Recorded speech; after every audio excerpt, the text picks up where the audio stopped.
रात का समय है, सब कुछ शांत है। आप सो रहे हो और अचानक आपको महसूस होता है कि किसी ने आपके हाथ पैर पकड़ लिए हैं और तभी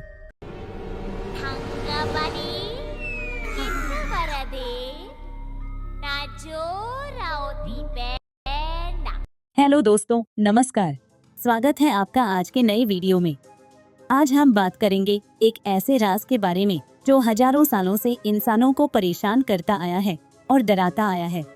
वीडियो में आगे बढ़ने से पहले अगर आप चैनल पर नए हैं तो सब्सक्राइब कर देना और बेल आइकन को प्रेस करना ना भूलना। कभी कभी आपको ऐसे सपने आते हैं जो इतने डरावने होते हैं कि आपका दिल तेज धड़कने लगता है। चेहरे पे पसीना, आंखें खुली पर शरीर बिल्कुल हिला नहीं पाते। आपको महसूस होता है कि कोई आपके पास है, कोई आपको देख रहा है। शायद एक भूत या किसी की परछाई या फिर कुछ ऐसा जो हमारी समझ के बाहर होता है। और इतना ही नहीं, अक्सर कई लोग एक भारी बोझ अपने सीने पर महसूस करते हैं, जैसे कोई उनके ऊपर बैठा हो या गला दबा रहा हो। अलग अलग देशों और अलग अलग कल्चर में इस पैरानॉर्मल एक्सपीरियंस के बारे में अलग अलग मान्यताएं हैं। जैसे भारत में अक्सर इसे भूत प्रेत या आत्मा से जोड़ देते हैं। लोग कहते हैं कि रात के समय ये आत्माएं आपको परेशान करने आती हैं, इसलिए आप हिल नहीं पाते। और कुछ लोगों का मानना होता है कि उस दौरान आप पर कोई भूत प्रेत या राक्षसी शक्ति का कब्जा हो जाता है। तुम्हारा खून चाहिए। मुझ में विटामिन कमी है। पंडिताइन फुल शुगर के मरीज। हाँ, full diabetes, total useless. Western culture में इसे ओल्ड हैग सिंड्रोम कहा जाता है, जिसके अनुसार चुड़ैल आपके चेस्ट पर बैठ जाती है और आपको हिलने नहीं देती। चाइना के लोग मानते हैं कि बुरी आत्माएं शरीर में आने की कोशिश करती हैं और जापानीज कल्चर में इसे कनाशिबारी कहा जाता है, जिसके अनुसार आत्मा उस दौरान अपना बदला लेती है। मुझे कमेंट्स में जरूर बताना कि तुम क्या मानते हो, इस दौरान क्या होता है। खैर, ये तो रही अलग अलग कल्चर्स की बातें, पर सच्चाई क्या है आइए जानते हैं। तो दोस्तों, अब आप चैन की सांसें ले सकते हैं। ये कोई भूत प्रेत का चक्कर नहीं है। साइंस ने इसका जवाब दे दिया है और ऐसे कंडीशंस को स्लीप पैरालिसिस कहा जाता है। विज्ञान कहता है कि स्लीप पैरालिसिस एक ऐसी कंडीशन है जिसमें इंसान जब सो रहा होता है या उठ रहा होता है तब उसकी बॉडी टेम्पररी पैरालाइज हो जाती है। मतलब इंसान को पूरा होश होता है, लेकिन वो अपनी बॉडी को हिला नहीं सकता और ना ही बोल सकता है। ये तब होता है जब आपकी बॉडी के स्लीप साइकिल सिंक्रोनाइज नहीं हो पाते। REM स्लीप, जो रैपिड आई मूवमेंट स्लीप का शॉर्ट फॉर्म है, एक स्लीप साइकिल का स्टेज होता है। इस स्टेज में आपकी आंखों की गति तेजी से होती है, जैसे कि आप कुछ देख रहे हो। REM स्लीप में आपके दिमाग की एक्टिविटी बढ़ जाती है और इसी स्टेज में आपके सपने सबसे ज्यादा रियलिस्टिक लगते हैं। जब आप सो रहे होते हो तब आपकी बॉडी REM यानी rapid eye movement sleep phase में पैरालिसिस मोड में चली जाती है, ताकि आप सपने देखते वक्त फिजिकली रिएक्ट न करें। आप REM स्लीप से जागते हैं, लेकिन आपका दिमाग और शरीर पूरी तरह से सिंक्रोनाइज नहीं होते। आपका माइंड जाग जाता है, लेकिन बॉडी REM स्लीप पैरालिसिस से बाहर नहीं आ पाती। इस वजह से आपको सपने और हकीकत का फर्क नहीं पता चलता। इस टाइम पर कई लोग हेलुसिनेशंस भी एक्सपीरियंस करते हैं, जैसे कि उन्हें लगता है कोई रूम में है या उनके चेस्ट पर भारी चीज रख दी गई है। ये एक्सपीरियंस बहुत ही डरावना हो सकता है, लेकिन ये फिजिकल और मेंटल हेल्थ के लिए हार्मफुल नहीं होता।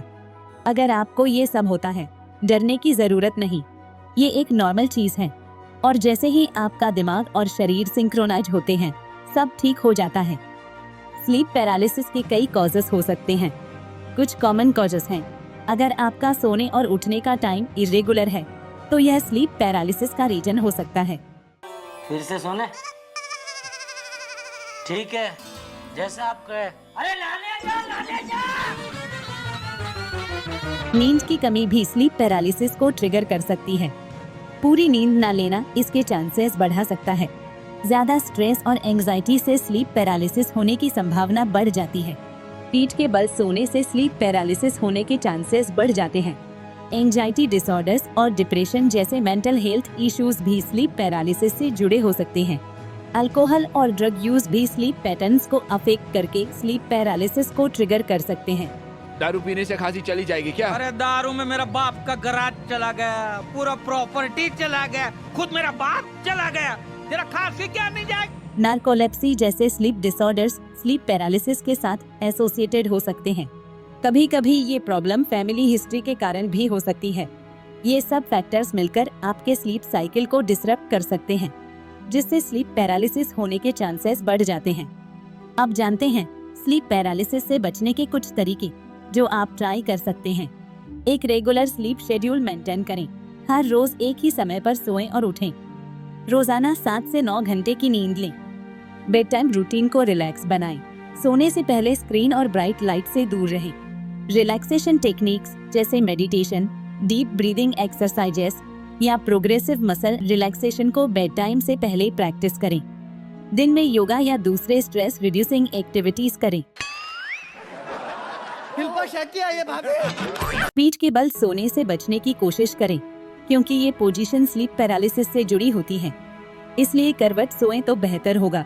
अपने बेडरूम को सोने के लायक बनाएं। कूल, डार्क और क्वाइट। कंफर्टेबल बेडिंग और सपोर्टिव मैट्रेस यूज करें। रेगुलर एक्सरसाइज करें, लेकिन बेड टाइम के करीब नहीं।